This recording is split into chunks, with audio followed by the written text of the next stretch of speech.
Welcome everyone to a Kuta worksheet tutorial. I am Mr. West and we are doing simplifying rational exponents. Now the basics of rational exponents, what does it mean? Well, rational, ratio, we're talking about a fraction for an exponent. So if we have some number raised to a power where we have a numerator and denominator, the numerator, just like before, is simply, whoops, I think I need to undo that. Whoops, redo that. I'm going backwards here. So with the numerator simply represents the power, okay? What are we raising it to?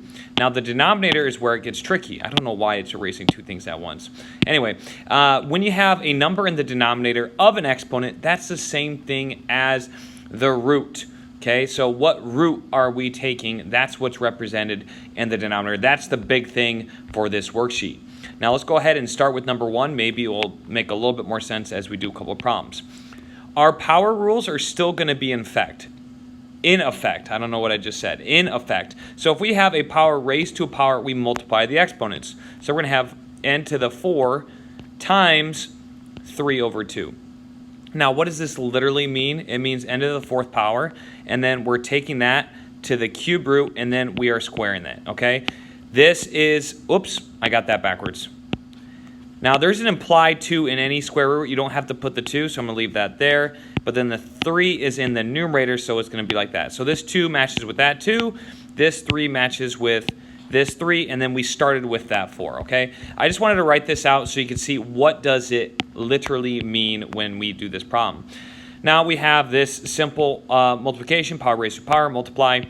We have 4 over 1. If you want to put it over 1, I know a lot of students that like to do that.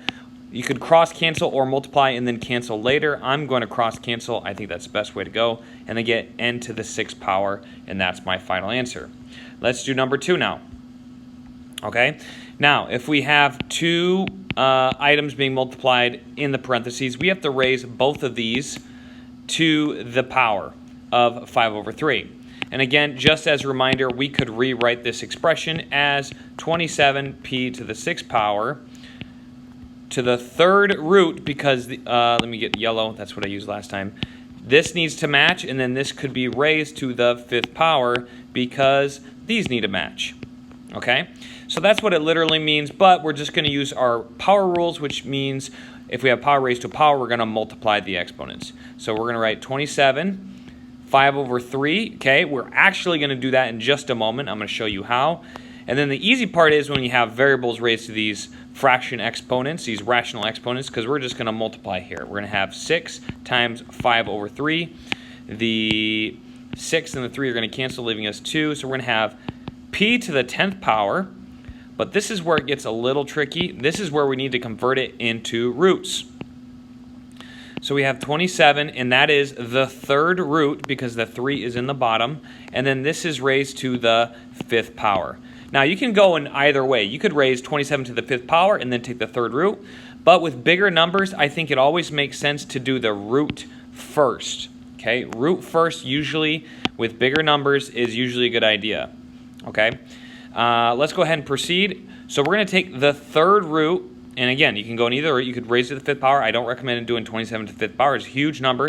27 to the 3rd root is 3. 3 times 3 times 3. One number times itself 3 times equals 27. That's 3. And then we're going to raise this to the 5th power. I'm going to get my calculator here. 3 to the 5th power. It should be something like 240. Yeah, it is. 243.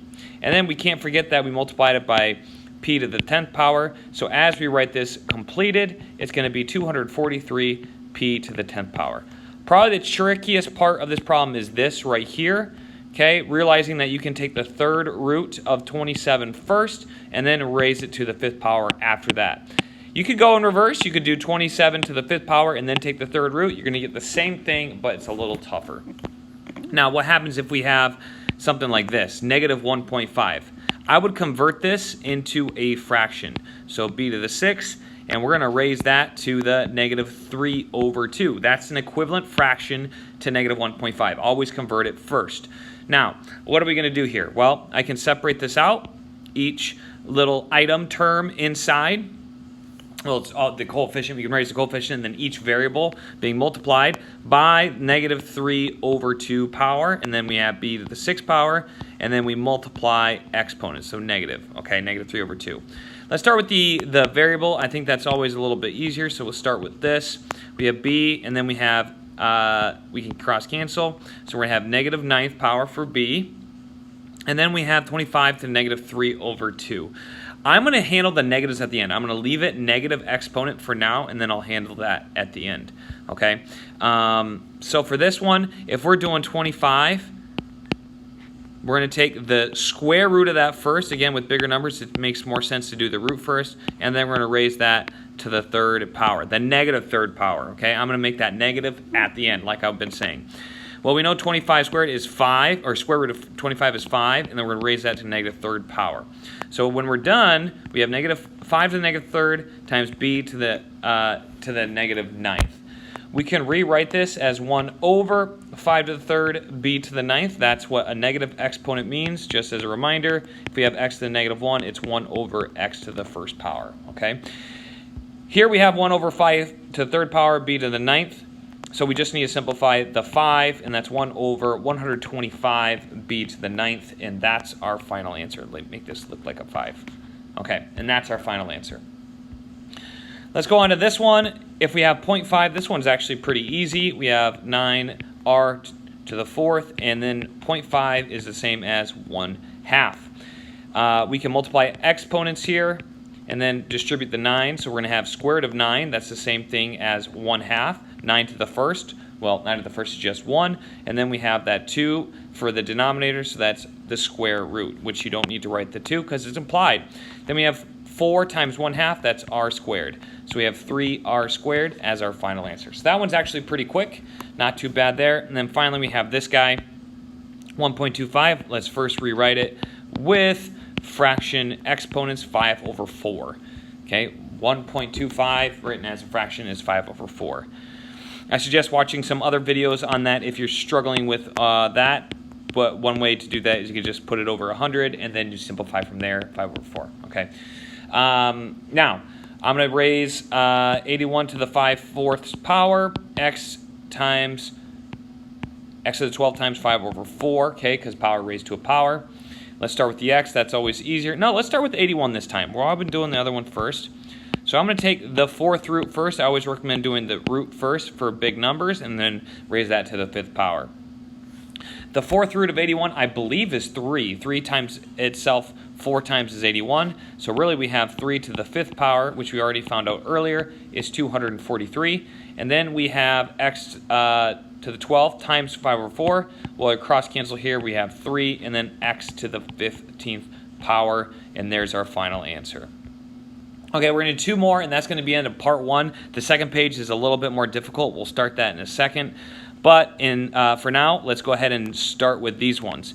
Now we're multiplying like bases, so the first thing I'd recommend is if it's not in parentheses, we can just multiply all these numbers together. 2 times 4 times 4, that is 32. Then we have m. Let me change colors here. I've been using too much blue. We have m, m, m. So we're going to, because they all have a like base of m, we're just going to add the exponents. 2 plus 3/2 plus negative 2.